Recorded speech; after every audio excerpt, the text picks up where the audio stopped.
This is Hello Healthy, a Dignity Health podcast. Each year, more than 150,000 Americans are diagnosed with colorectal cancer, making it the third most common cancer in both men and women in the United States. Today, we'll be having a unique conversation about one patient's journey with colorectal cancer, including diagnosis, treatment, and life afterwards. Joining us today is Dr. Lawrence Malalari, a colorectal surgeon for Dignity Health, along with his patient, Gary Zuber, and Gary's wife, Karen Zuber. This is Hello Healthy, a Dignity Health podcast. My name is Prakash Chandran. So first of all, it is great to have all three of you here today. Gary, I'd love to have you start by telling us a little bit about you and your life before colorectal cancer. Sure. Yeah. Well, I had already been struggling with a neurological disease, an autoimmune disease, similar to MS, I guess you would say. So I was sort of adjusting to that still in my life, and things weren't great, but I was getting along and making the best of it. And then it was like a sucker punch. I had been having symptoms probably for 5 years, but because I wasn't aware of what was going on, I thought it was one thing, and several years down the road it turned out to be cancer. But overall, life was good. And then this came up, and it just, like I said, it was a sucker punch, and it changed pretty much life forever. So Gary, just to expand on that a little bit, you mentioned some of the symptoms you were experiencing. Can you talk a little bit more about those symptoms and maybe tell us how old you were at the time? Sure. I was about, 54, probably, 53. And I had been for a while losing weight. Didn't understand why. And getting sick, flu bugs and stuff like that, where I had never really done that before. And I mean, it was severe. When I'd catch a cold, it would knock me down. And I didn't understand why. I was a healthy guy. I was still somewhat in shape, ate good. But boy, it would just take the rug out from under me.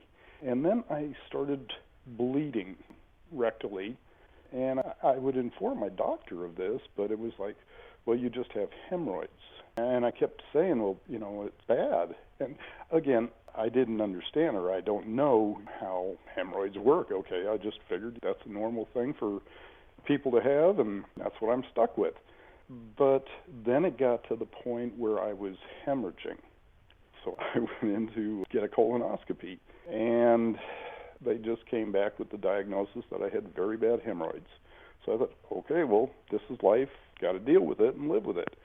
And then it got even worse. And they had told me after the colonoscopy that, well, you can go in to have them surgically removed. And so it was really interfering in my life and embarrassing and so forth. And I had to wear protection and whatnot. Anyway, so it got to the point where surgery was an option for me. And that's when I went to see Dr. Malalari, and we proceeded with that. And while he was in there performing that surgery, he found a tumor. And then things really changed in life. I'd like to add a little bit to that if I can. Gary had been having the bleeding and the weight loss for some time, and as a wife, you notice those kind of things, and I began to be really afraid that he did have cancer. And I can remember going on a walk with my daughter-in-law and just telling her that I was really afraid that Gary had cancer with all the symptoms and everything that was going on. So when we went to see Dr. Malalari just to begin to discuss the possibility of a hemorrhoidectomy, he did mention right away that he thought it was going to be something more than just the hemorrhoids, just based on the symptoms that Gary was describing. And so when we went in for the surgery, when he went in for the surgery, and it's always we when you're a partner, but when he went in for the surgery, when he came out, doctor explained that he had seen a large tumor in there. And as much as your heart and mind wants to prepare for something like that, as soon as he mentioned that he was sending it for a biopsy, your heart just really goes numb. There's not really any way to prepare for something like that. And, well, the doctor was really kind and really patient. Your heart just goes completely numb. You don't have any questions that you want to ask. And the doctor did a great job explaining everything to us. I think Gary was probably a little bit more sedated and didn't understand what was going on when he began talking about biopsy and things like that. But in my heart, I knew right away that it was cancer, but it's not something that you can process right away. Yes, I can completely understand that. And it is especially frustrating because you had been experiencing these symptoms for so long, and it took going kind of the surgical route to discover what was going on. So, Dr. Malalari, I want to move on to you. Tell us just a little bit about yourself and how you initially came to meet Gary and Karen. Yes, Prakash, and thank you for having us here today. As Gary and Karen mentioned, his story is a little complicated because he was suffering from the symptoms for many years, actually. And the key point on when I evaluated Gary in the office was the fact that his bleeding was profuse, was constant, and he was losing weight. And as he mentioned earlier, he has some other medical issues that may contribute to some of the symptoms that just didn't quite fit with hemorrhoidal disease being the source of all these problems.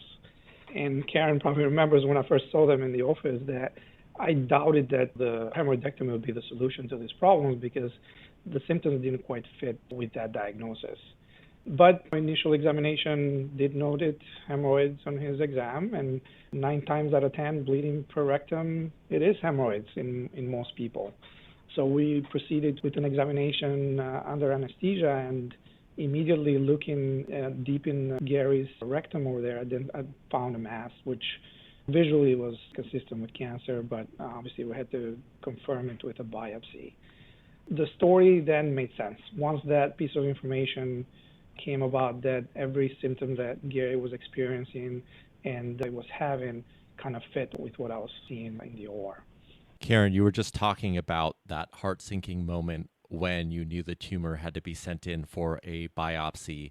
I'd love to learn a little bit more about what happened next and really the journey that you went through prior to treatment, just knowing that it could be cancer and you were going to find out pretty soon. You know, when we waited for the diagnosis, I don't even remember how long it took to get it, but knowing that I had suspected cancer all along, that waiting, it was terribly long to wait for that diagnosis. When we went in for the diagnosis, we had brought our son with us because I knew that in my heart I knew what it was, and that waiting process was extremely hard.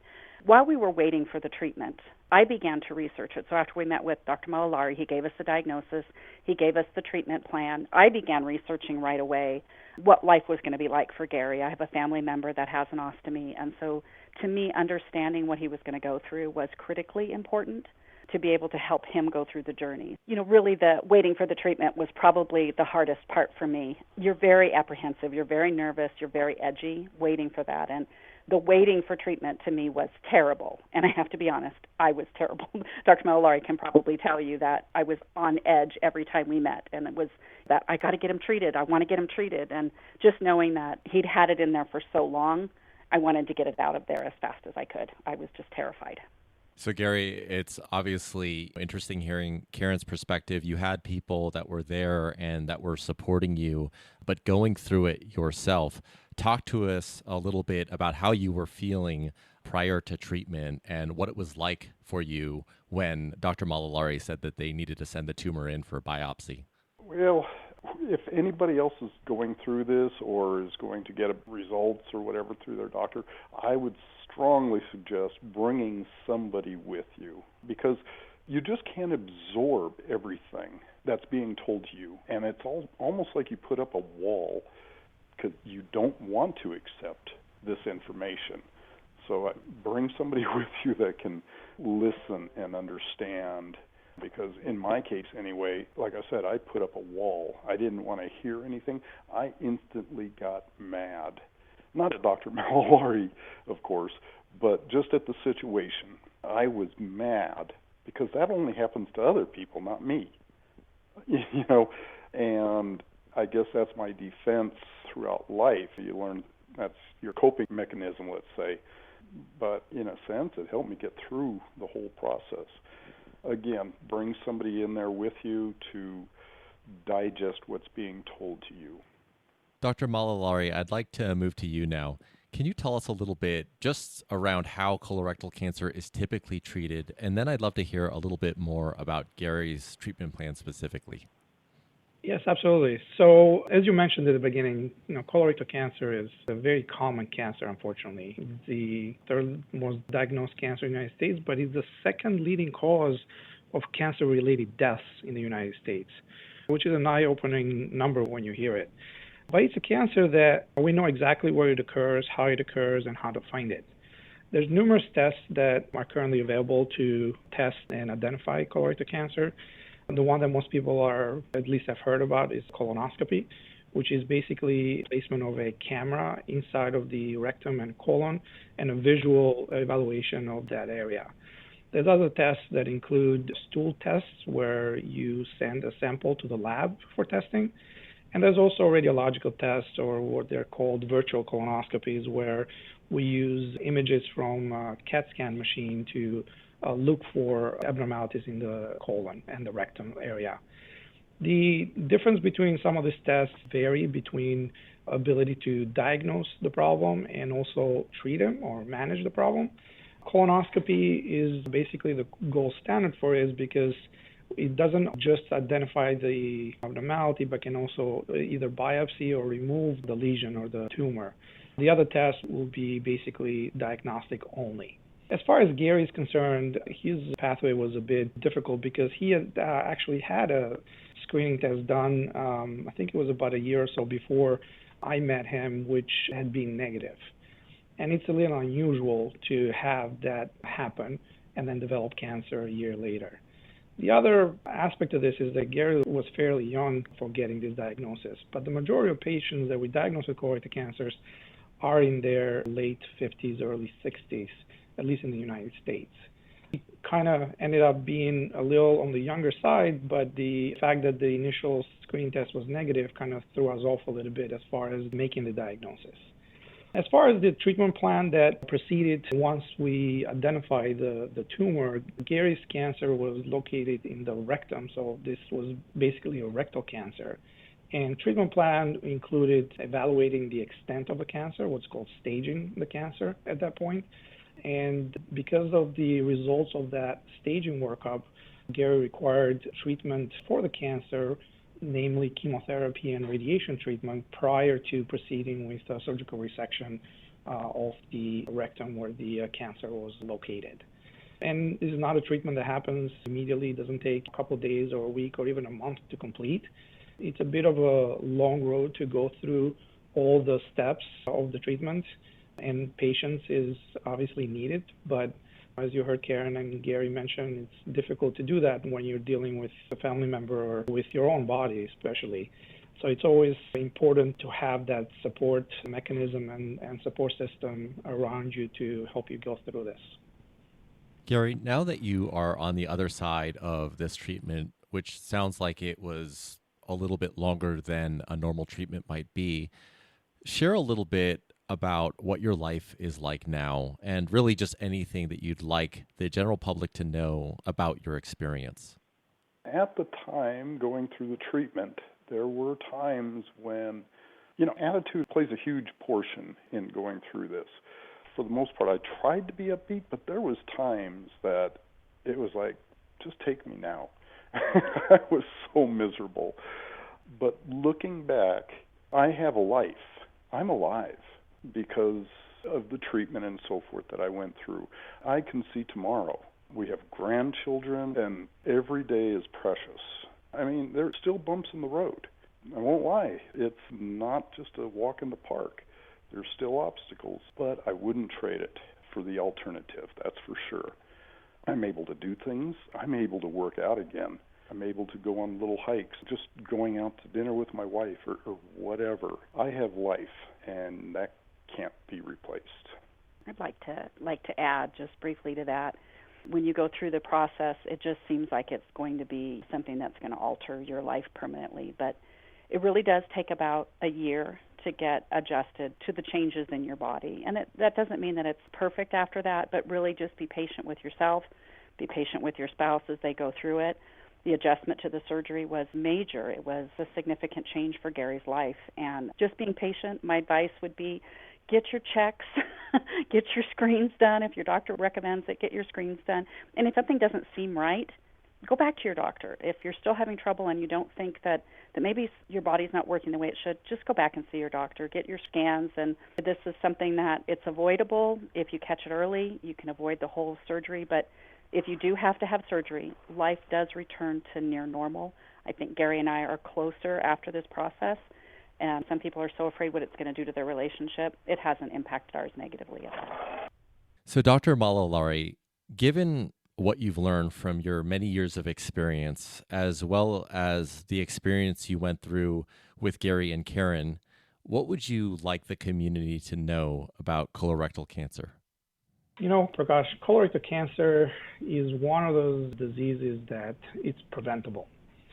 It's one of those diseases that, unfortunately, it's much more common than people realize, but it's one of the diseases that we can not just treat, but hopefully prevent. And Karen and Gary mentioned earlier, we got to be able to make colorectal cancer a topic of conversation among our community, because that is what's going to make it normal to get a colonoscopy or to get screened for it. There's a lot of apprehensions that I see on my patients as well about getting screened for colorectal cancer because I think they're too young or they don't have any family history of the cancer. But the problem with this cancer is it doesn't give you any symptoms until usually fairly advanced. And you don't have to have family history to get this cancer. So screening is really the most important thing that I'd like to add to this is make talking about this particular cancer normal. It's not a very pleasant conversation to have at a barbecue or at a dinner table, but bring it up with your family members, with your friends. The fact that getting screened for colorectal cancer is a normal part of staying healthy. Not just becoming healthy after a problem occurs, but staying healthy. And normalize getting screened for it. It is really, and I'm sure Gary and Karen can chime in as far as how difficult and problematic their colonoscopies and their testings are, but they really are not as difficult or as problematic as most people think they are. Most of my patients who go through their screening tests come back to me afterwards and saying, I wish I'd done this sooner because this was not as uncomfortable or difficult to do as what I've heard online or what friends have told me about. And that would be my last word here is get screened. That is what's going to make a difference. Gary, I'd actually like to give you the final word. After everything that you've been through, and I really appreciate you going into the detail that you have today and sharing what you have, what is one thing that you know now that maybe you wish you would have known back then or something you might have done differently back then? Like Dr. Malalari and my wife Karen have been saying, is getting screened. I had been screened years and years and years ago, and I had a bad experience. I actually ended up in the ER. But don't let that stop you from continuing. Had I continued, I wouldn't be in the boat I'm in right now. Another thing is, I just took it for granted that, okay, well, this is hemorrhoids. This is what a lot of people get. My dad had it, so I guess it just runs in the family. And then I just accepted that and didn't pursue it until it was too late. But if there's an abnormality in your body, if something is just not normal, get it checked. Get it checked sooner than later, because sometimes later isn't such a good idea. Later is sometimes too late.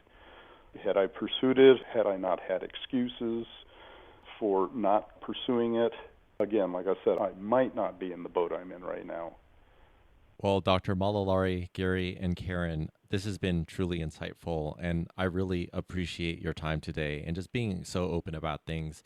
I think something to take away is obviously get screened, especially if you're over 50 or late 50s and you're feeling that there's something off. It's okay to get screened early and often because you know your body the best. So thank you so much. I think so many people will take so much from this conversation. I truly appreciate it. That's Dr. Lawrence Malalari, a colorectal surgeon for Dignity Health, along with his patient Gary Zuber and Gary's wife Karen Zuber. For more information, head to dignityhealth.org/Bakersfield. If you found this podcast helpful, please share it on your social channels and be sure to check out the entire podcast library for topics of interest to you. Thanks for checking out this episode of Hello Healthy. My name is Prakash Chandran, and we'll talk next time.